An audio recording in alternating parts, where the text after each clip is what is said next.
ሰላም ጤና ይስጥልኝ የቻናሌ ቤተሰቦች።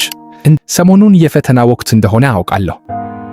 በየቀኑ ማጥናት፣ እንቅልፍ ማጣት፣ ብቻ ምን አለፋችሁ ከባድ ሳምንት እንደሆነ ይገባኛል።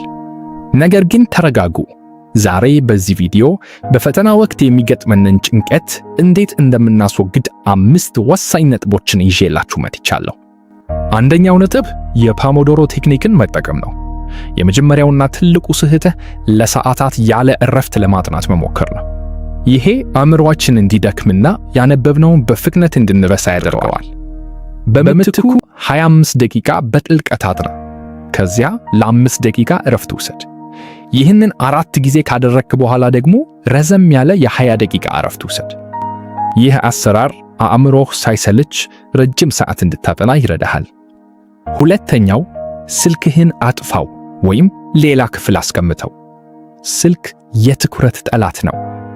አንድ ገጽ ስታነብ የቲክቶክ ኖቲፊኬሽን፣ ሌላ ገጽ ስትገልጥ የቴሌግራም መልእክት። ይህ ትኩረትን ይበታትናል። ስታጠና ስልክህን ዱ ኖት ዲስተርብ ላይ አድርገው። የ1 ሰዓት ጥራት ያለው ጥናት ስልክ እያዩ ከሚጠኑ 5 ሰዓታት ይበልጣል። ሶስተኛው ነጥብ አክቲቭ ሪኮል ወይም ራስን መፈተን ነው። ማስታወሻን ደጋግመን ማገላበጥ ብቻ እውነተኛ ጥናት አይደለም። እውነተኛ ጥናት የሚሆነው ያነበብከውን ነገር አእምሮህ ማስታወስ መቻሉን ስታረጋግጥ ነው። አንድን ምዕራፍ ካነበብክ በኋላ መጽሐፉን ዝጋውና ለራስህ አስረዳው። ወይም ደግሞ ላለፉት ዓመታት የወጡ የፈተና ጥያቄዎችን በስፋት ስራ። ፈተናን ማለፍ የሚቻለው ፈተና በመለማመድ ነው። አራተኛው እንቅልፍና ምግብ አትቀንስ። ብዙ ተማሪዎች ፈተና ሲደርስ ሌሊቱን ሙሉ ሳይተኙ ያድራሉ። ይህ ግን በፈተና ዕለት አእምሮህ እንዳይሰራ ያደርገዋል። ቢያንስ ከ6 እስከ 7 ሰዓት ተኛ። አእምሮአችን ያጠናውን ነገር የሚያደራጀው በምንተኛበት ሰዓት ነው። እንዲሁም በቂ ውሃ ጠጣ፣ ቀላል ምግቦችን ተመገብ። ይህ ለአእምሮህ ብርታት ይሰጣል። አምስተኛውና የመጨረሻው ነገር በራስህ መተማመን ወይም አዎንታዊ አስተሳሰብ ነው። እወድቃለሁ የሚሉ ሐሳቦችን ከአእምሮህ አውጣ። እስካሁን የለፋኸው ልፋት ዋጋ አለው። በራስህ ተመካ።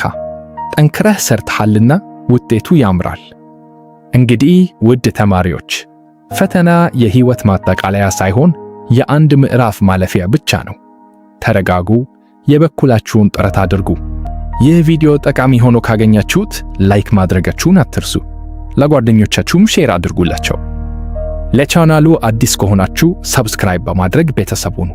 ሁላችሁም በፈተናችሁ ከፍተኛ ውጤት እንድታመጡ እመኛለሁ። ቻው።